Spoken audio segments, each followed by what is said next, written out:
तो देखिए प्यारे भक्तों, महाराज चल रहा है, ठाकुर जी राधिका को कंधे पर बिठा करके चलने लगे।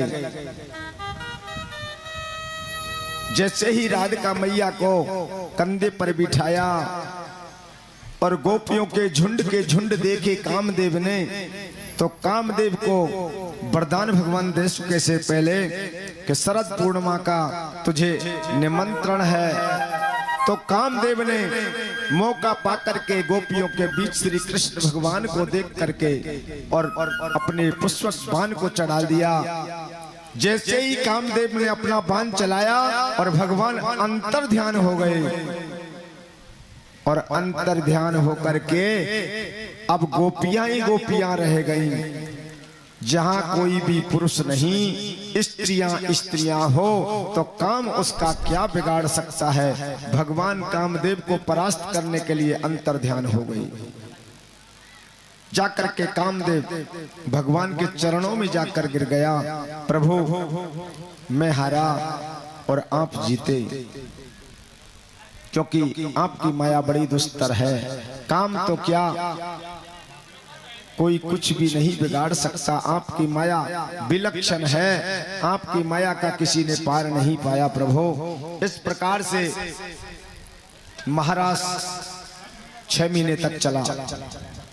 6 महीने की रात्रि और 6 महीने का दिन, ये भगवान की माया है।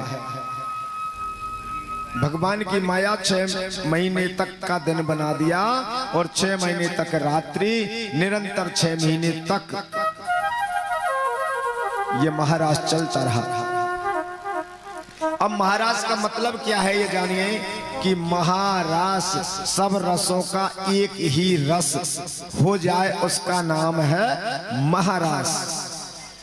जैसे कि भक्त भगवान की भक्ति करते करते जब चलता रहे, कभी रामचरितमानस का ज्ञान प्राप्त करे, कभी हमारी श्रीमद् भगवत गीता का ज्ञान प्राप्त करे, श्री भागवत जी का ज्ञान प्राप्त करे,